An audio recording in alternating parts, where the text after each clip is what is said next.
is by Professor Hugh Piggins from the University of Bristol, and he's going to talk to us about diversity of rhythms and how they shape brain activity, behavior, and physiology. Okay. Thank you very much, and thanks very much to the organisers who invited me to come this week. It's been really interesting, and I spoke to Paul Bogdan yesterday about my presentation. He says, "Oh, I've got the solution for some of your things." But unfortunately, I'm heading back to the US, so didn't get a chance to show Paul. So I'm going to send him in my slides. So I'm going to talk to you today about some work that's been done in my lab by a very good PhD student who's since finished in collaboration with Alan Champneys. Two very good postdocs, and now Lukasz, who's now a senior lecturer in Bristol, as well as Mina and Sven from Manchester. Manchester, I was at for about 20 years, so some of the stuff I'm going to show you was originally collected in Manchester and then carried on in Bristol. We've got these other very good collaborators. So, spoiler alert, I'm not a mathematician. So, if you're looking for lots of equations or even asking me difficult questions about equations, please don't, because I'm not a mathematician. However, like the great late English comic, Peter Sellers, I like to watch. So I'm a voyeur of mathematicians. I interact and collaborate with them, and they tell me how I should be analysing my data or alternative ways to analyse the data. So we've just heard from a great talk from Edar about rhythms, and I'm going to be talking to you primarily about circadian rhythms today. So these are rhythms in our brain and our body and our physiology, where we've got these regularly recurring events which occur across the 24-hour lifespan day, and we've got events which occur primarily during the day. So maximum mental alertness is somewhere around here, so we're still good. But we have other times of the day where we are best for sports and things like that. Now, you may think that this is simply a passive response for being under light-dark conditions, and you'd be incorrect.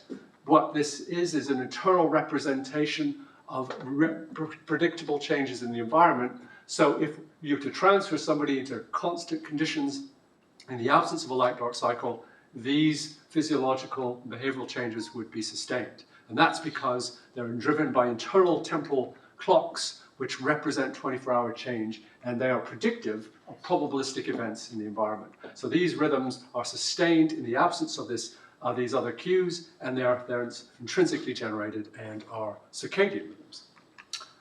Now they're generated by this tiny little structure down here called the suprachiasmatic nuclei, or SCN. It's a tiny structure, you can barely see it. This is from the Allen Brain Atlas.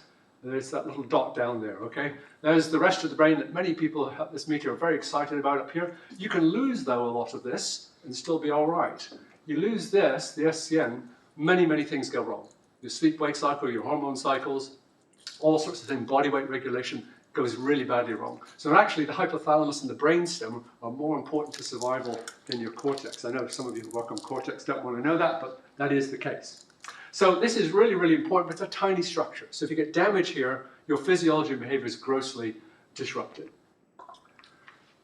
Now, the reason this area can function as the main circadian clock is because most of the cells, which includes the astrocytes, contain an internal molecular clock. These are just some of the characters that are in there. This clock is evolutionarily conserved. So if you're looking at a Drosophila, you would see many of these same players present in the molecular clock of Drosophila. So it's evolutionarily conserved. There's a well worked out model called the TTFL model of how it works, although that isn't, it's still not really completely worked out. But nonetheless, this is what imbues the SCN with its capability to act at the tissue level as the main circadian pacemaker in mammals.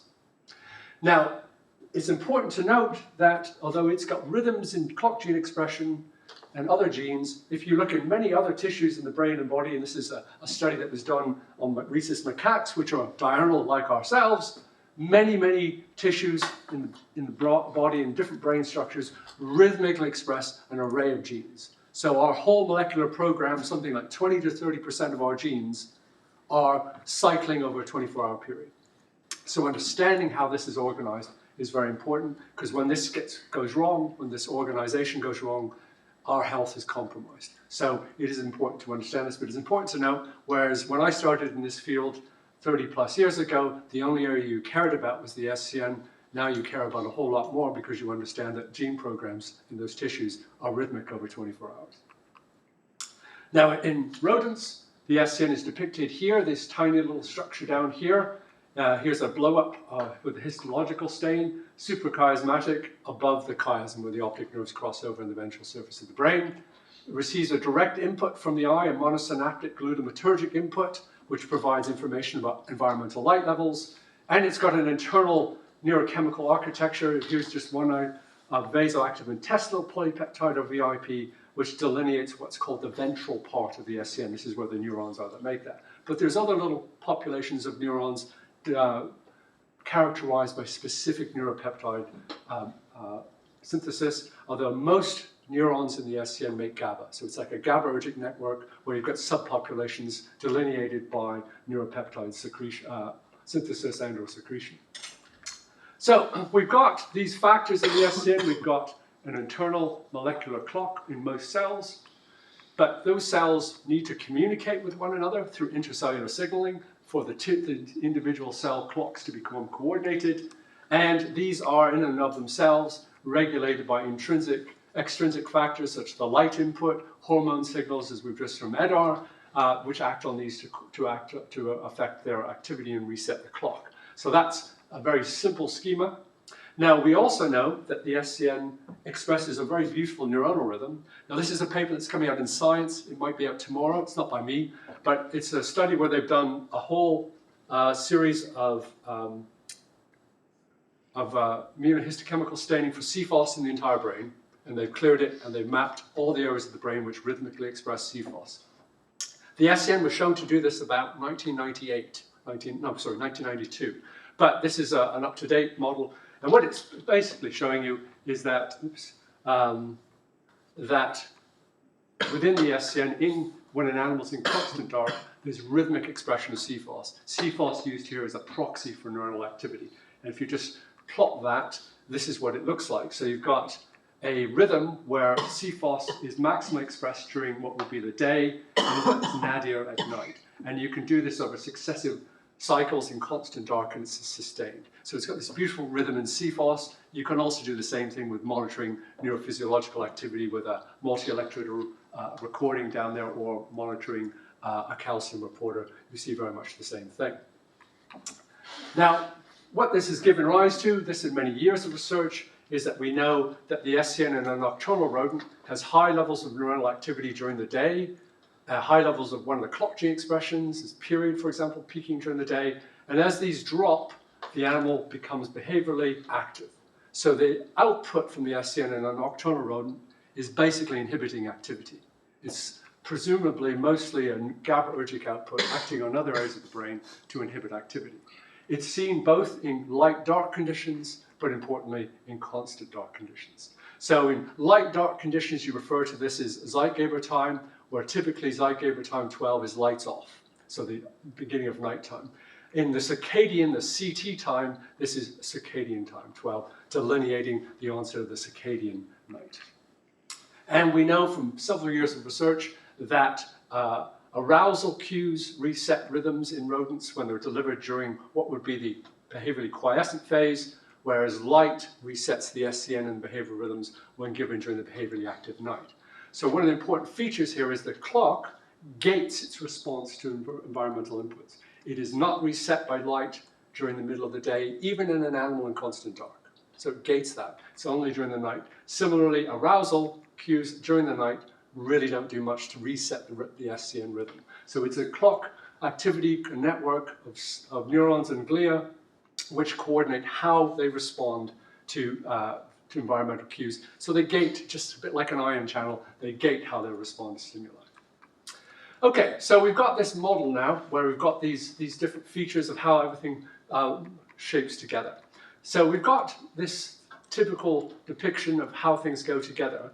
And what we don't have as much of a good idea on is how does this molecular clock influence neuronal activity? How does it actually influence the SCN? Now, the mantra has been clock gene expression goes up during the day, it drives action potential production, the neurons fire lots of action potentials, and at night that gene expression goes down and action potential production ceases. But actually directly measuring that had not been done until probably about 16, 17 years ago, and this is work done by Mino Bella when he was a postdoc in my lab. And what Mino did was use a mouse where he's got a destabilized green fluorescent protein, which is driven by the promoter of the PER1 gene. And this now allows him in brain slices to target those neurons which are brightly expressing destabilized GFP and to make those patch plant recordings. And so the model would be that during the day there'd be lots of action potentials being produced by the neurons, and at night much fewer. So what Mino did was really interrogate that question. And what he found was that there was actually a much more prominent rhythm and resting membrane potential in these neurons. This is showing you many recordings across the projected day-night cycle here. Remember, this is the onset of night around here. And you can see these depictions. There's some very unusually depolarized cells, as you can see depicted here. And what Mino was able to show, there's actually quite a rich diversity in neuronal states in the SCN across the 24-hour cycle. So early in the morning, the neurons are firing action potentials, these particular type of neurons. They progress to more depolarized and bistable states during mid-morning to middle of the day, and then they can get into states where they're completely depolarized or they're generating these low amplitude oscillations, which he called dilemmas. And then later in the day, they become more hyperpolarized. They produce a few action potentials, but they rest at a more hyperpolarized state. They become very, very quiet in the early night, and then they can start fire again as they get a little bit more depolarized. So against the mantra that was in the field, and this has been replicated in other labs now, but it's still, people have that mantra, it must be more action potential. So I think getting to the state where you understand that there are neurons don't have to fire action potentials, they can become depolarized, they can be sustained, and they're perfectly healthy. Mino did experiments where he would drag the membrane potential down with an injection of current and show he could get them to fire again and just fire like normal neurons. So they weren't damaged recordings or anything like that.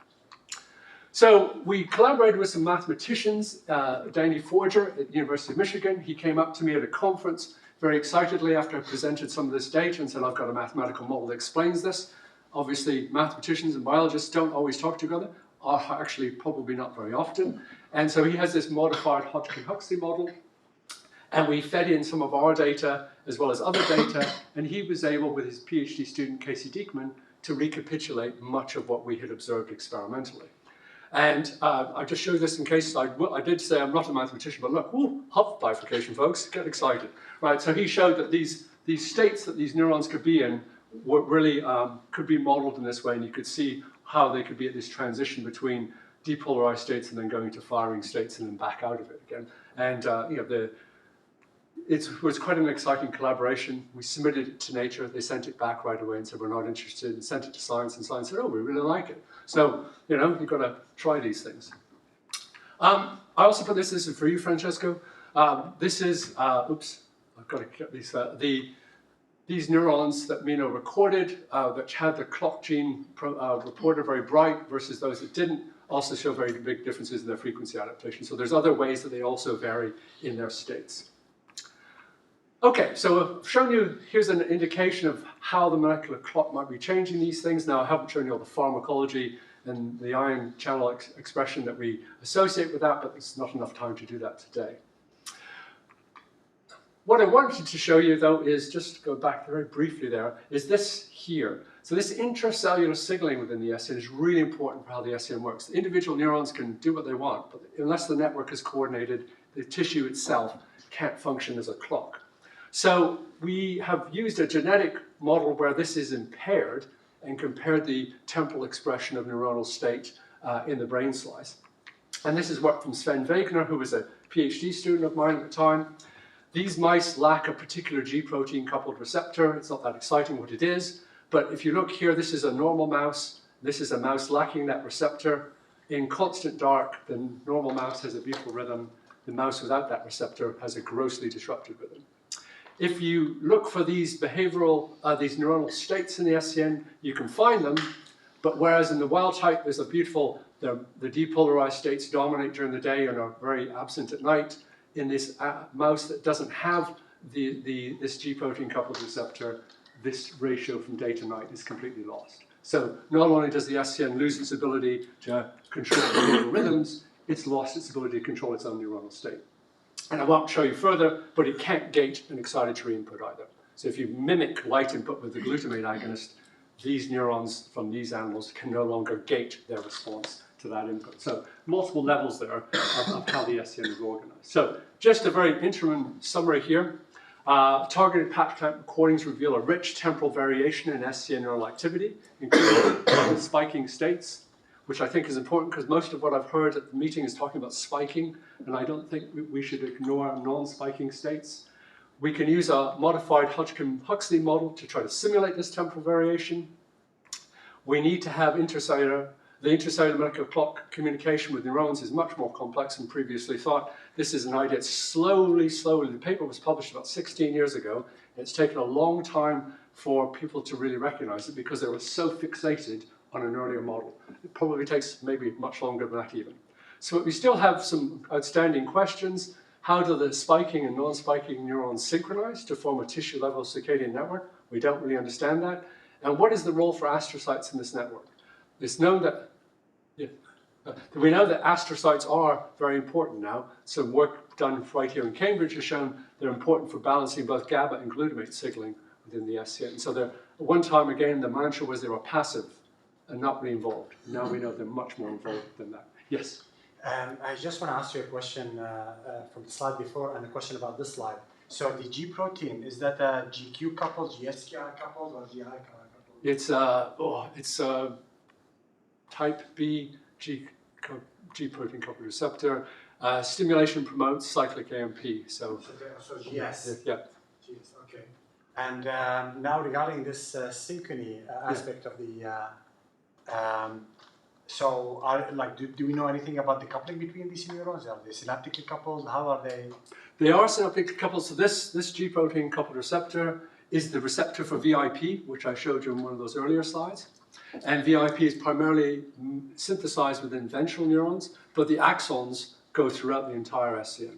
And I don't know what the exact proportion is, but quite a large percentage of SCN neurons express this receptor.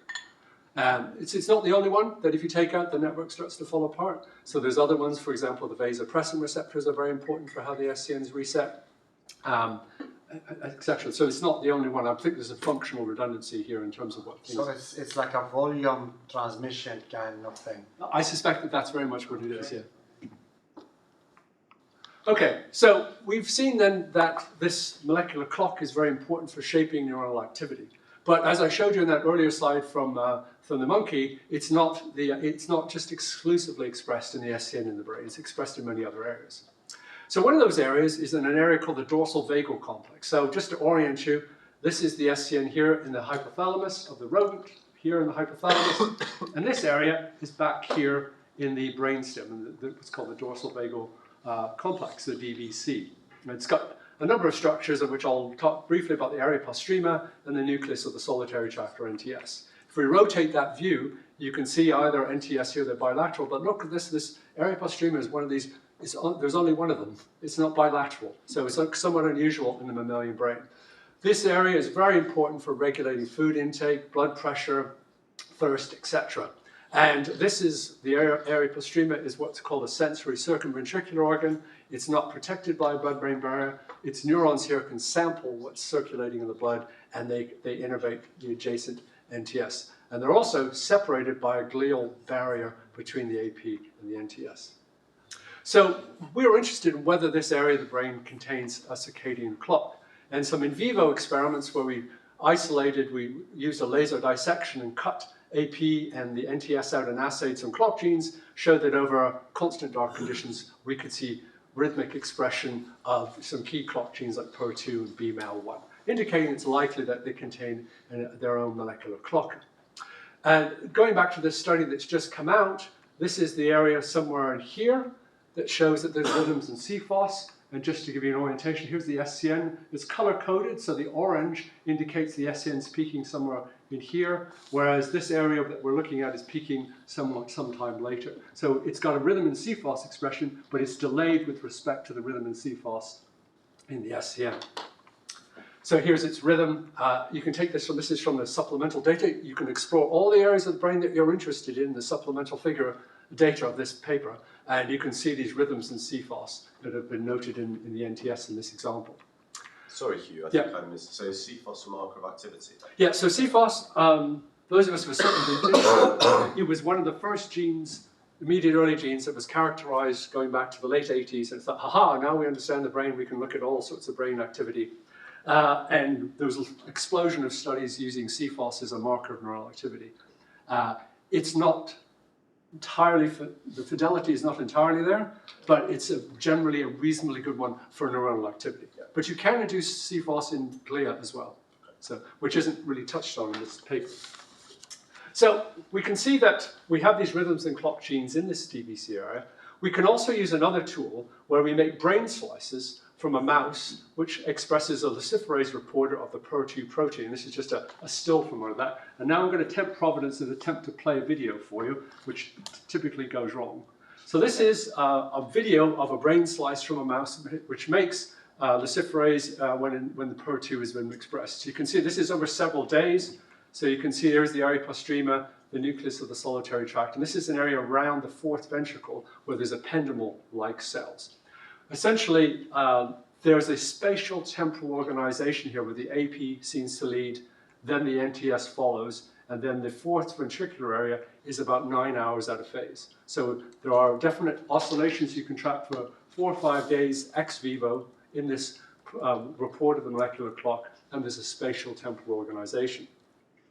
Lukáš, who pioneered this work when I was still in Manchester, characterized these rhythms, as you can see here, ex vivo, and looked at the time of peak. So he found that the earliest peak was in the area postrema, followed by the NTS, and followed quite a long time later by this area around the fourth ventricle. They also showed subtle differences in their period, and this is just a heat map to show you how that pattern of expression goes up and down.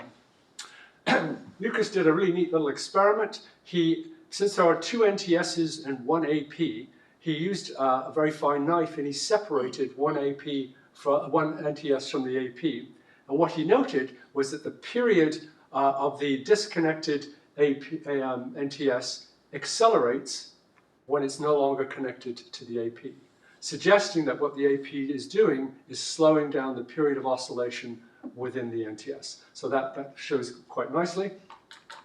And if you do a similar kind of experiment where you use tetrodotoxin to dislocate or to remove most neuronal activity, you can also see how that really affects the organization of oscillations. You can still see oscillations, but they tend to be no longer coordinated in time. So both the NTS and AP require neuronal activity to coordinate the phase of their individual cellular oscillators within those tissues.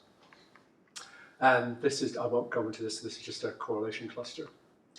So Jay Cohern, who had the great misfortune of starting his PhD just at the onset of the COVID crisis, he's a mathematician, a physicist by background, but he was doing some neurophysiology with us, and we had about a year where we couldn't do very much neurophysiology, so he used some of those videos I just showed you and analyzed to try to figure out what was going on in the organization of the spatial temporal patterns in this part of the brain. And he generated also his own data and formalized what he thought would be going on. And collaborating with Alan Champneys, developed a very simplified Kuromoto-like model to try to figure out what was going on. And essentially what Jake's conclusion from his model is that because this is a brain slice, you've disrupted the connections and inputs to this structure. In some structures that is better preserved, some slices it's better preserved than others. And so what you've got is differences in the phase coupling, and so that initially, when you first put the brain slice into this chamber to record it, things are reasonably well coordinated. But in some slices, that communication has already been disrupted, so they don't maintain their rhythms very well, and they drift apart. So there's differences in the phase coupling, which gives rise to differences in the bigger phase differences over time. So you can really only do the experiment for about 5 or 6 days before you have to try to reset it with some kind of stimulus. So he successfully modeled that as part of his PhD. It wasn't part of his PhD plan, but that's what he set about. And as I said, he was the modeler who looked into this. Okay, so what we've seen here is that we've got circadian oscillators in the DVC. They're both neuronal, and there are some non-neuronal structures, so that's around the fourth ventricle. This is the ependymal-like cells. These oscillators show a spatial temporal organization, and a minimal Kuramoto-like model can simulate the spatial temporal organization. And the conclusion was that coupling between the AP and the NTS and coupling between the AP and the fourth ventricle area can vary, and the strength of this coupling determines the stability of the phase dynamics. So we were confused because we found that some slices seemed to be very nicely organized and it stayed that way for 3 or 4 cycles, and in others it could not. So presumably subtle differences in how the slice has been made, etc., which feed into that analysis. Okay, so I'm going to change gears a little bit now, getting back to what we heard a little bit in the first talk today. So again, this is a sort of an accident of COVID. So many of you, those of you who do animal work will know that when COVID hit, and you might think that's a long time ago, but it really has a long-term impact on people who are doing behaviour and physiological research. In my unit, we had to stop all animal work. We had to basically kill most of our mice, including the transgenic mice that we had taken some time to breed up. And then we couldn't go back in for 3 months, so the mice that we had left were maintained by a skeletal staff in the unit, and then the University of Its Infinite Wisdom decided to refurbish the animal unit, which meant we didn't get back to doing proper behavioural experiments for about 5 or 6 months. So from about March of that year to September, October. So when we finally could go back in and start doing experiments again, we had had hardly any young mice left, but we'd been able to keep some old breeding pairs. And so we had some old female mice and a few old male mice. Now, in my group, historically, we have never done much work on female mice, and nor have we done much work on aged mice. But now we certainly had mice that we could actually use. So the people in the lab said, can we just get cracking and get on with doing some experiments, because we haven't done any for ages. So I said, let's do that then. So this is accidental. We did not plan to do this initially, but we've gone into this into a much bigger way. So I'm just going to show you a few things now. You're going to see some wheel running actograms, which are double plotted over 48 hours. When you see these dark bands, this is when an animal is running on the wheel. It's a typical assay that we use in these kind of experiments. And a very simplistic way to analyze the periodicity in these rhythms is to use a periodogram. So typically, you could use Fourier analysis, a chi-squared periodogram, very typically used, or a Lom-Scargill periodogram. And here's just a depiction of this data with these different forms of analysis. You can see for rhythms that are longer than 24 hours, this is really not very particularly helpful, whereas the Lom-Scargill and the Fourier are much more helpful. And this is showing you what the dominant periodicity is within this data set over 24 hours, and then you can extend that out, as you can see here, for much longer time scales to see what other kinds of rhythms are present there. So we had been doing this, and my postdoc Prishan said, why don't we do a bit of this as well? And I said, well, fair enough, that we might as well do that. So here's our experiment. So I've had an email to say this paper is now almost accepted, so this is good timing. We used young mice of the Per2 luck background. I've shown you the video from those mice, less than 7 months of age, and we used middle-aged mice who are between 8 and 18 months of age. This definition here comes from the JAX website. This is a supplier of mice throughout the world from the US, and that's how they defined it, so we've stuck with their definitions.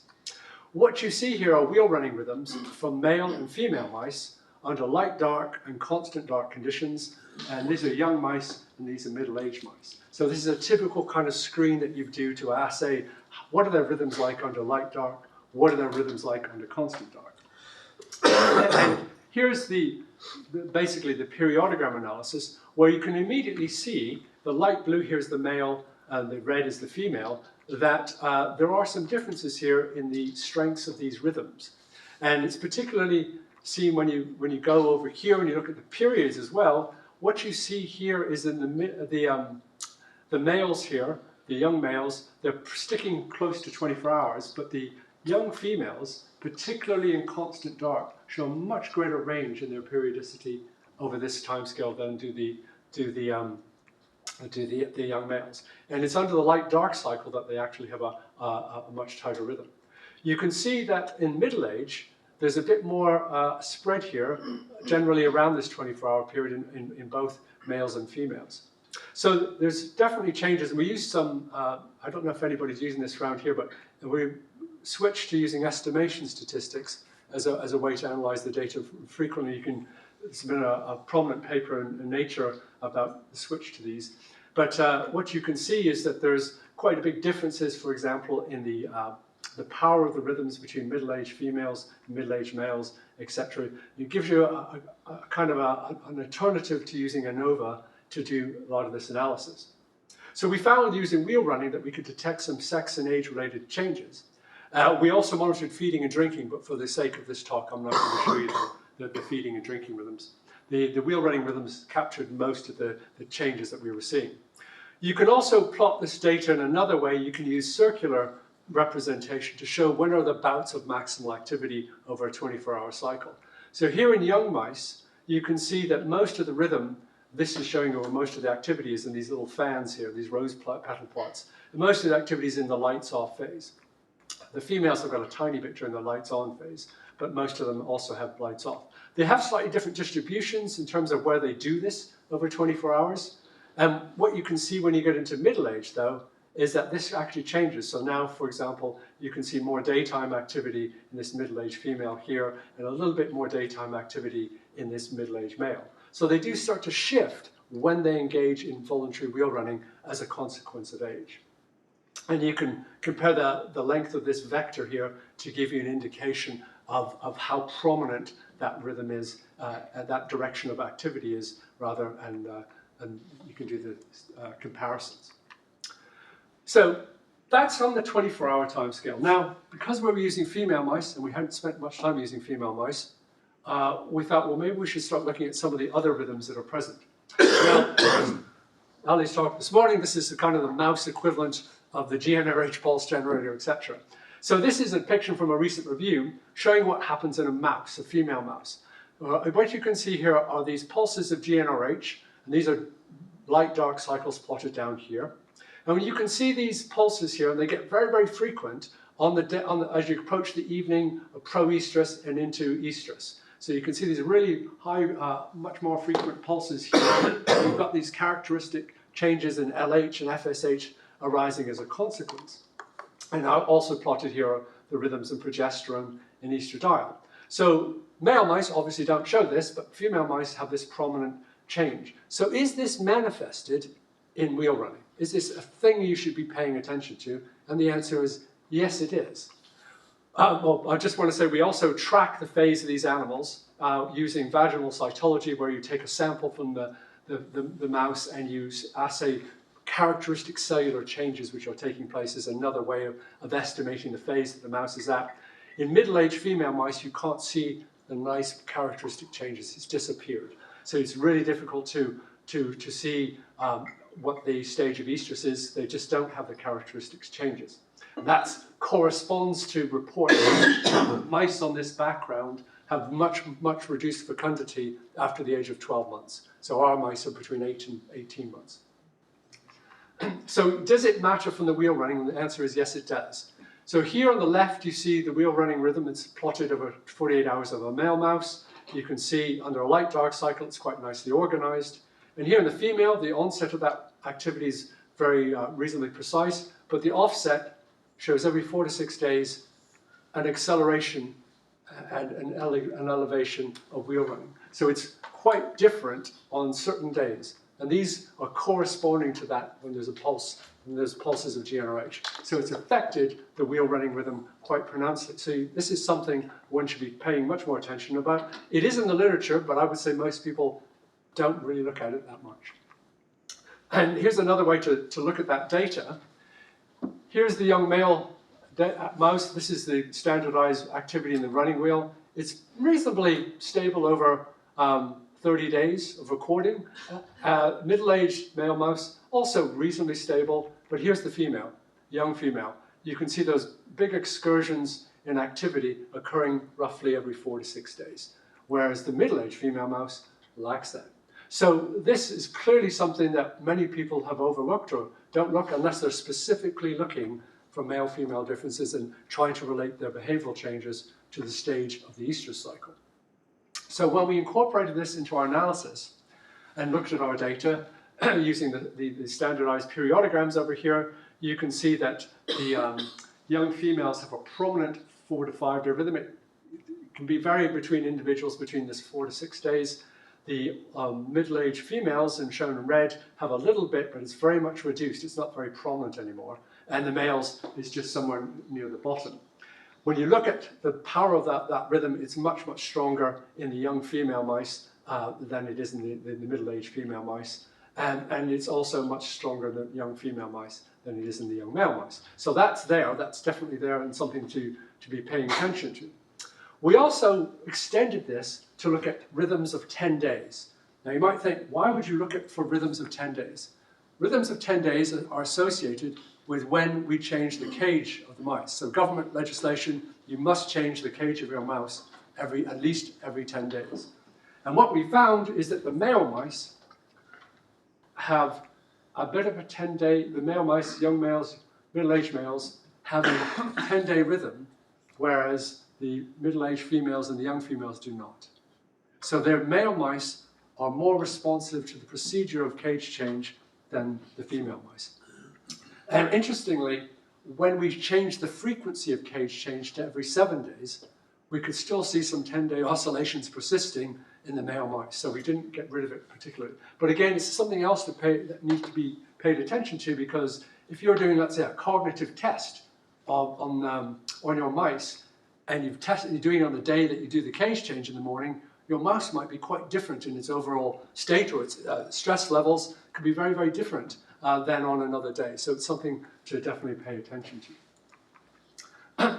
Now, Pishan put together a correlation of the different periodicities in drinking, feeding, and wheel running activity. I haven't shown you those data, to look at how they vary between males and females and in young and old animals.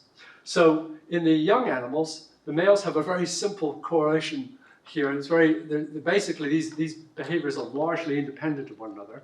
But in the female, there's a strong correlation between feeding and drinking, and a strong correlation between drinking on day 10, 10-day periodicity on day 10, and feeding. So the ingestive behavior is strongly positively correlated. It's more complicated than is seen in the male. And when the females get older, you can see that this correlation matrix is much more colorful, indicating it's much more complex than it is in the younger animals. And the males still say reasonably simple. So they're quite big differences. And this is where Paul Bogdan said yesterday, I can do something much more interesting with this data, so I will send him this data to have a look at. Sadly, he can't be with us today. Another thing I just wanted to highlight is that when we looked at our mice, when we transferred them into the experiment, so up until the point that the animal enters the experiment, they're group housed with 4 or 5 other mice of the same sex. And then they get transferred to the cages where they're single housed. And what we found with the middle-aged mice, in particular the middle-aged female mice, is they lost quite a lot of body weight for the whole duration of the experiment. Most of them did not recover back to baseline. So in response to being single housed, they basically lose body weight. They don't maintain or don't defend their body weight that they had at the beginning of the experiment. The males do it a bit, but the females do it much more prominently. Again, something else that people should be paying attention to. And when you do a correlation between a body weight change in this first 10 days in single housing, you get this very nice relationship between the older the animal, the greater the weight loss. So I think it's also because the animals are probably a bit heavier, because they've been kept under government rules, which seems to be promoting, I would argue, probably obesity in these mice, but they certainly lose a lot of weight and they don't recover back to baseline very readily, as you can see here. Finally, Pishan did a sort of a more complex correlation, looking at how these different factors are related together. And essentially, if you've got a strong 24-hour rhythm, you're going to have a weaker 4 to 5 day rhythm. So the female mice, the older they got, less prominent the 4 to 5 day rhythm became, and the more prominent the circadian rhythm became. So the relationship between those two hasn't really been very well characterized, and I certainly want to talk to Edar about some of those things. Okay, so this summary, you've seen that wheel running varies with sex and age, and it differs every 4 to 6 days in young female mice, but not in male mice or older female mice. Male mice can express 10-day rhythms. Older female mice cannot maintain body weight when transferred to single housing conditions, and the relationships among the different periodicities and behavioral rhythms are more complex in the female mice. So some outstanding questions, just as we get into the last 5 minutes. If we go back to the neurons that I showed at the beginning, how do we move from the single neurons to the multi-neuronal network? How do we integrate models of non-neuronal cells into this multicellular network? How do we integrate physiological and behavioral measurements across multiple time scales? And for example, how do we integrate infradian, i.e. is a variation that's longer than 24 hours into these models? And can we incorporate this knowledge into informing animal husbandry to hopefully improve the health of the mice and to inform best practice? I've got a few minutes left, so I'll very quickly.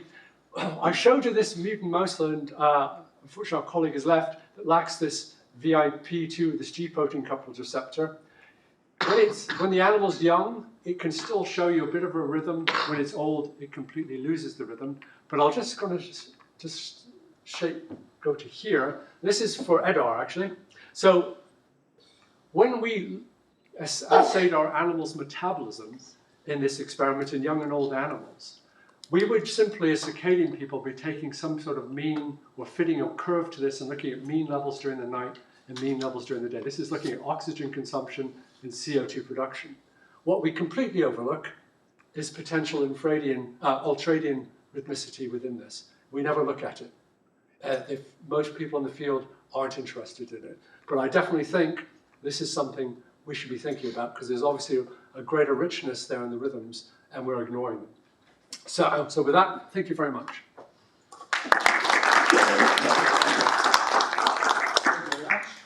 This was very, very interesting.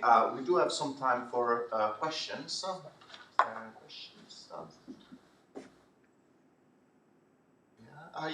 Yeah, go on. Have you ever considered doing fiber photometry with your luciferase experiments to try to get in vivo circadian rhythms? Yeah, people have. It's quite tricky because to get your fiber, you've got to go through quite a long way of the brain to get down to the ventral hypothalamus. And they do, and they've been able to monitor it, but it's a small number of groups that have been able to do that. The luciferase signals aren't super bright, so people have been using other things like GCamp of various varieties to monitor that. Or you can do it with some other of the clock genes which have been genetically engineered to express either a fluorescent protein or another luciferase. The problem with luciferase is you've got to give the animal luciferase as well. So you have to get it away that it's not just drinking it, because if it's in the drinking water, it's going to be higher at night because there's more luciferase. So you have to put a pump in and deliver that. Unfortunately, the pumps don't have enough luciferin to be able to do that. So it's tricky, but it's a good question, yes. People have done something like that and can see that in gene expression in vivo in a live, awake, behaving mouse. This seems like also an important validation to see whether it's really because of the slicing of, like, not the hypothalamus, but I forget what the other reason. The brainstem, yeah. Well, we have done the assays where we kill the animals and we cut out that area of interest and we assay the genes using qPCR, for example.